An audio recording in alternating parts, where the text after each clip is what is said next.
I oppose every single form of censorship. I think censorship is never a good idea. And I think in relation to Alex Jones, I think it's going to backfire terribly. Firstly, because it will only prove to Alex Jones and his followers that their conspiracy theories are right. You know, these are people who are convinced in a very strange, slightly crazy way that there is this kind of global conspiracy against truth tellers like them. So actually, their conspiracy theory is only going to be lent some legitimacy by this action. But more importantly, I think it's really empowering big tech to determine what we can see and talk about online. And I'm worried about the rise of corporate censorship, where these vast capitalist companies in Silicon Valley are now being imbued with the moral authority to decide what we can see and what we can hear.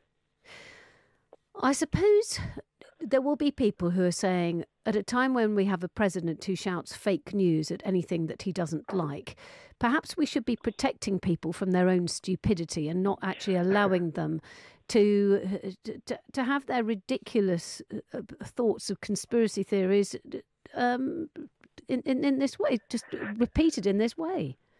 Oh, well, I think that's actually the argument behind censorship all the time, which is the idea that we have to protect people from their own stupidity. I don't buy that idea. I think it often feels quite patronizing. I think it's based on this idea that there are clever people who ought to control public life and determine what can be published, what can be talked about, what can be listened to, and then there are stupid people who must be told what to think.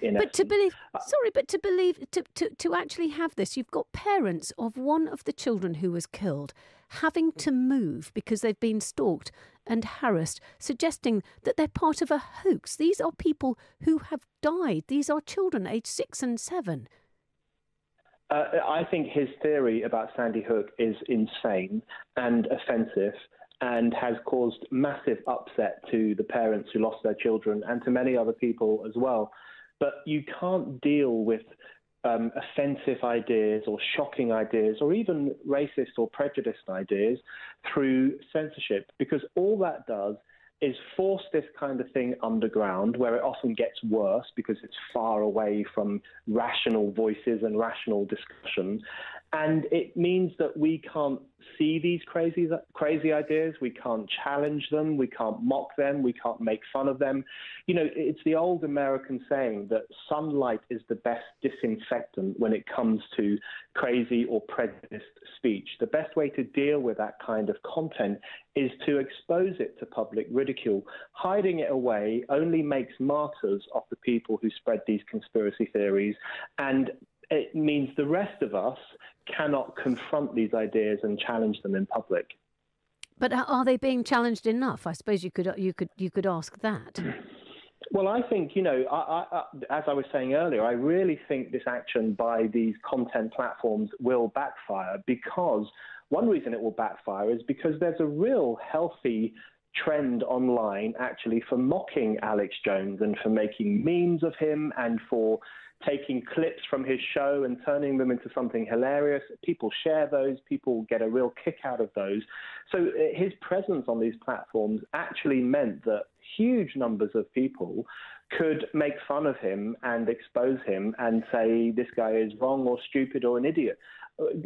Taking him away will firstly embolden his sense that he is this brave warrior against some strange network of people who control the world, and it will lessen the ability of everyone else to mock his ideas and to convince people that he is wrong and they are right. So you're saying it's a bit like, oh, I don't know, wrestling in the olden days, for want of a better suggestion, where you look at these and the commentators were saying certain things and you knew that it was mostly made up. Yes, I think it's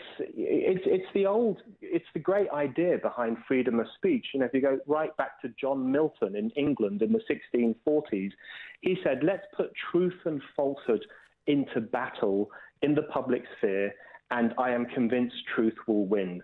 That was always the idea behind freedom of speech, this idea that we could trust ordinary people, the majority of ordinary people, to come to the right conclusion about what people were talking about. And I still trust the majority of ordinary people to make those wise decisions.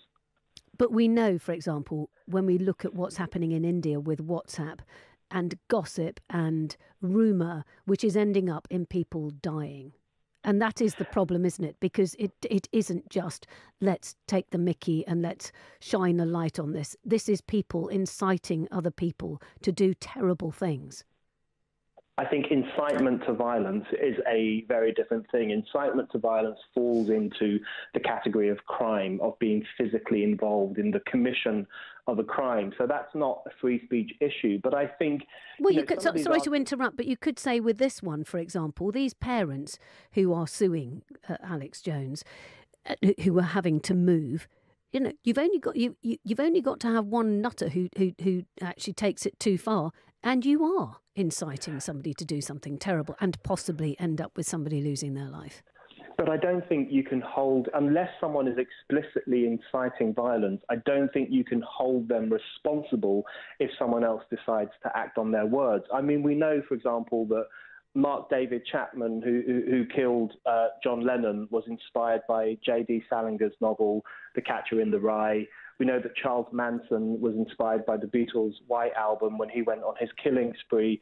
There will always be crazy people who will feel inspired by music or literature to do terrible things, but we don't ban Catcher in the Rye, we don't ban the White Album. I think it's always better for society to err on the side of having as much freedom of speech as possible, because as soon as we allow, whether it's big corporations or the government itself, as soon as we allow them to curb certain ideas and certain forms of expression, then really we're giving them a green light to censor almost anything they want. And it might be Alex Jones who suffers now, but down the line it could be Marxists or radicals or anyone else who finds themselves suddenly deemed unacceptable and cast out of social media. Well, you're saying Alex Jones is suffering, but I'd never heard about him until today or yesterday. Well, you know, that's not a bad sign, which goes to show that his, you know, global influence might be a tad exaggerated. 1.3 billion views, apparently, and he has the ears of the president, Donald Trump being a fan. Well, this is the point. The point is that the idea that you can deal with controversial speakers or offensive speakers by censoring them is really a nonsense, because actually what will happen is that he will build a new platform somewhere else and people will go there, and if anything, it will become crazier. But the consequence in the long term is massive corporations who own Facebook and YouTube and Spotify, they are signaling that they are now in control of the public sphere. They are now the people who will determine what the rest of us can see and listen to. So they are demeaning their users, in fact, because what they are saying is, we don't trust you to hear this stuff without going crazy.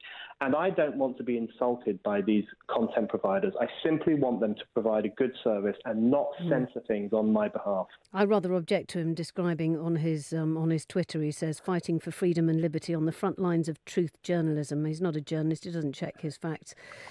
His latest tweet was, the truth will set you free. That's why they hate InfoWars. They don't want you to be free. So there you go. He's already benefiting, I think, from this action. So, you know, censorship is bad for society, but it's actually often good for the person who's being censored, because they can present themselves as a martyr. So everyone loses as a consequence of this.